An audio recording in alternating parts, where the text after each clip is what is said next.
Welcome to easy learning 700। ये ECO 401 economics की short lecture series का 30 लेक्चर है, जिसका टाइटल है macro economic equilibrium, the determination of equilibrium income. So the first topic is the key variables of the macro economic model. तो कौन कौन से की वेरिएबल्स हैं? कुछ की वेरिएबल्स होते हैं जो मैक्रो इकोनॉमिक को इक्विलिब्रियम पहुंचने में मदद करते हैं। अब वो की वेरिएबल्स कौन कौन से होते हैं किसी भी एक इकोनॉमिक मॉडल के? वो की वेरिएबल्स हैं Y, which is the income. Y का मतलब होता है इनकम को कहा जाता है वाई। सी कहा जाता है कंजम्पशन को। एस कहा जाता है सेविंग्स को। आई इज़ द इन्वेस्टमेंट जो कि फर्म करती हैं। टी इज़ द टैक्सेस जो टैक्स लगाया जाता है। G is the government expenditures जो गवर्नमेंट एक्सपेंडिचर करती है, जो भी खर्चा करती है government. M is the import, import के लिए एम की एब्रीवेशन यूज़ की जाती है। एंड एक्सपोर्ट के लिए एक्स की एब्रीवेशन यूज़ की जाती है। Now the circular flow of circular flow क्या है? आपने पहले भी ये कॉन्सेप्ट पढ़ा है, लेकिन सर्कुलर फ्लो है क्या? एक्चुअली इसके अंदर मूवमेंट होती है। जो गुड्स होते हैं वो रिसीव करता है हाउस होल्ड, और उसके लिए जारी बात है वो पे करता है। और जो फर्म होती हैं वो सप्लाई करती हैं गुड्स एंड सर्विसेज, और उसके बदले उनको मिलते हैं पैसा, उन तक मिलता है। तो एक पूरा का पूरा एक सर्कुलर फ्लो जा रहा है। पेमेंट्स रिसीव हो रही हैं फर्म को, और जाहिर बात है वो सप्लाई कर रही हैं गुड्स एंड सर्विसेज। तो पूरा का पूरा एक सर्कुलर फ्लो है। और इस सर्कुलर फ्लो के अंदर कॉन्सेप्ट आ जाता है लीकेज और इंजेक्शन का। अब ये आपने सर्कुलर फ्लो तो पढ़ा था, लेकिन लीकेज और इंजेक्शन नहीं पढ़ा था। इसके अंदर कुछ लीकेज भी होती है और इंजेक्शंस भी होते हैं। लीकेज या फिर जिसको हम विड्रॉल भी कहते हैं, लीकेज को विड्रॉल भी कहा जाता है। लीकेज असल में है क्या? इसका मतलब है इनकम का यूज़ करना। जो हाउस होल्ड है वो अपनी इनकम को कुछ इस तरीके से यूज़ करें कि रेवेन्यू जो है वो डोमेस्टिक फर्म को ना मिल सके। इस तरीके से अपनी इनकम का यूज़ करें हाउस होल्ड के। यानी कि अब जो फर्म ने, डोमेस्टिक फर्म ने जो चीज़ें प्रोड्यूस की हैं, अगर हाउस होल्ड वो ख़रीद लेते हैं तो पैसा कहाँ जाएगा? हाउस होल्ड का फर्म के पास जाएगा। लेकिन अगर वो चीज़ें नहीं ख़रीदते जो डोमेस्टिक फर्म ने प्रोड्यूस की हैं, तो वो एक तरह की लीकेज आ रही है सर्कुलर फ्लो के अंदर। तो इसी को हम कहते हैं लीकेज या withdrawal.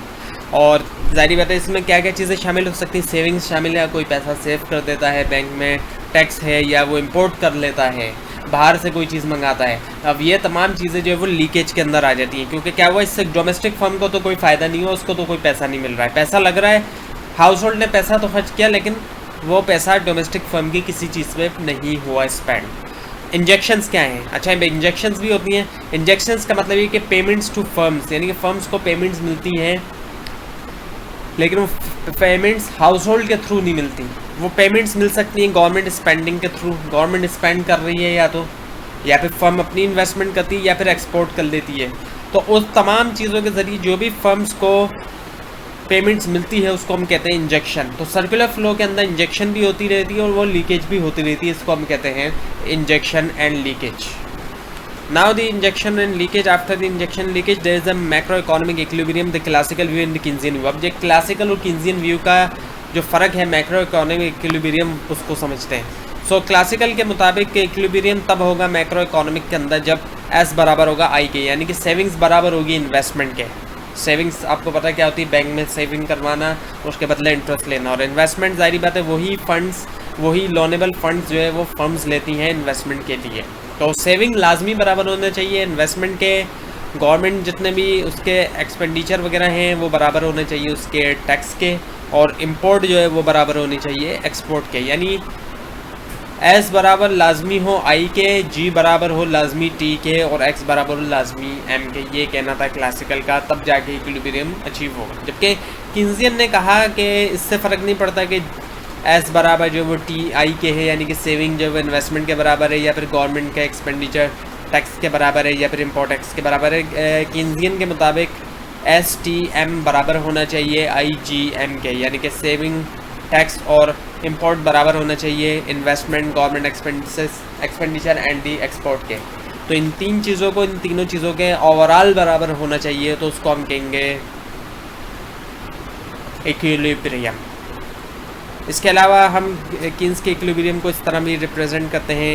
A S which is the aggregate supply is equal to Y which is the income is equal to the aggregate demand, and is equals to, वो बराबर है किसके बराबर होना चाहिए, C which is the consumption plus expenditure investment plus government spending plus net export which is the export minus import. तो ये दोनों बराबर हों तब भी जो है वो, यानी असल चीज़ ये है कि जो विड्रॉल है वो हमेशा इंजेक्शन के बराबर होना चाहिए। ये है कीन्स का कहना। विड्रॉल में ये तीनों चीज़ें आ जाती हैं। सेविंग आ गया जिसमें टैक्स आ गया, एंड डी इम्पोर्ट आ गया, और इंजेक्शन में आ गया इन्वेस्टमेंट आ गया, गवर्नमेंट एक्सपेंडिचर आ गया, एंड डी एक्सपोर्ट आ गया। तो विड्रॉल इंजेक्शन के बराबर होना चाहिए, ये कहा कीन्स ने। तो ये दोनों साइड्स बराबर होंगी। अच्छा, अब इस जो इक्विलिब्रियम को हम कुछ इस तरह भी रिप्रेजेंट कर सकते हैं कि Y which is the income बराबर है AD aggregate demand which is the expenditure is equals to the aggregate supply which is the output. तो इस तरह भी इसको हम रिप्रेजेंट कर सकते हैं। तो ये था कि इसका मैक्रो इकोनॉमिक इक्विलिब्रियम के बारे में view. Now the disposable income. Disposable income ये पहले भी आ चुका है। डिस्पोजेबल इनकम वो होती है जो टैक्स निकालने के बाद जो हाउस होल्ड की इनकम होती है, इनकम माइनस टैक्स। इनकम में से जब पर्सनल इनकम में से टैक्स निकाल देते हैं तो उसको हम कहते हैं डिस्पोजेबल इनकम। ये वो इनकम होती है जो कंजम्पशन के लिए अवेलेबल होती है। फिर फॉर एग्जांपल किसी की 1 लाख है, उसमें से 10,000 टैक्स निकाल दिया तो 90,000 हो गए डिस्पोजेबल इनकम, जिसको हम YD से रिप्रेजेंट करते हैं। YD यानी disposable income. Y is for income and D is for disposable. So YD is the disposable income. Now the consumption and consumption function. अच्छा, अब आपने disposable income का कॉन्सेप्ट पढ़ लिया तो आपकी समझ में आ जाएगा consumption and consumption function का क्या कॉन्सेप्ट है। कंजम्पशन तो आपको पता है क्या है कि वो पैसा नेशनल इनकम का जो स्पेंड किया जाता है गुड्स एंड सर्विसेज के ऊपर, जो डोमेस्टिक फर्म प्रोड्यूस करती हैं उसको ख़रीदने के लिए गिवन पीरियड ऑफ टाइम को, उसको हम कहते हैं कंजम्पशन। इसको तो हम कहते हैं कंजम्पशन। जबकि कंजम्पशन फंक्शन क्या है, is a schedule relating total consumption to personal disposable income. के टोटल कंजम्पशन और पर्सनल डिस्पोजेबल इनकम के दरमियान जो रिलेशनशिप पाया जा रहा है, इन जो पर्सनल डिस्पोजेबल इनकम आपको बताई गई कि टैक्स निकालने के बाद जो इनकम बचती है उसको हम कहते हैं डिस्पोजेबल इनकम या पर्सनल डिस्पोजेबल इनकम।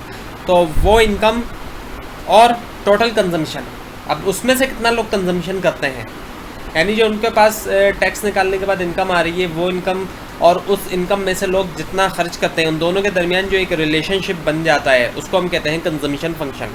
और उसको इस टेबल की मदद से आप इजीली समझ सकते हैं। फॉर एग्जांपल किसी की 500 डिस्पोजेबल इनकम है और कंजम्पशन भी उसकी 500 है, तो उसको हम कहेंगे, तो वहाँ पे उसकी जो सेविंग होगी वो है 0 की। इसी तरह से डिस्पोजेबल इनकम किसी की 550 है लेकिन कंजम्पशन 540 है, तो 10 उसकी जो है वो सेविंग्स आई। इसी तरह से तो ये पूरा का पूरा एक रिलेशनशिप को शो किया जा रहा है, तो इसको हम कहते हैं consumption function. So now we have the marginal propensity to consume and the marginal propensity to save. So marginal का मतलब क्या होता है, एक्स्ट्रा। ये बात पहले भी आ चुका है, वर्ड काफ़ी बार पहले आ चुका है। मार्जिनल का मतलब होता है extra. So marginal propensity to consume का मतलब ये हुआ कि extra amount that people consume when they receive an extra dollar of disposable income। जब एक disposable income का extra dollar वो receive करते हैं तो उसके बाद जितनी वो extra consumption करते हैं उसको हम कहते हैं marginal propensity to consume। extra किसी ने डॉलर रिसीव किया, उसके बाद एक्स्ट्रा जितना वो रिसीव करेगा, वो कंज्यूम करेगा, उसको हम कहेंगे marginal propensity to consume। And the marginal propensity to save is the fraction of the additional dollar of disposable income that is saved। marginal propensity to save क्या है, fraction of the additional dollar of disposable income that is saved। fractional है additional dollar का disposable income के जिसको save किया जा रहा है, और marginal propensity to consume बराबर होता है 1 minus marginal propensity to save के। ये इसका फार्मूला है। Now the saving functions। saving function क्या है, saving function yields the amount of saving that households of a nation will undertake at each level of income। इसमें जो है वो अमाउंट होता है सेविंग का जो कि हाउस होल्ड किसी भी एक नेशन के अंडरटेक करते हैं ईच लेवल ऑफ इनकम के, हर एक लेवल के ऊपर इनकम के। और इसका जो फार्मूला है वो है C+D multiply by YD which is the disposable income. तो डीज में है MPS which is the marginal propensity to save. जो आपको ऊपर बताया गया था, and C is the consumption.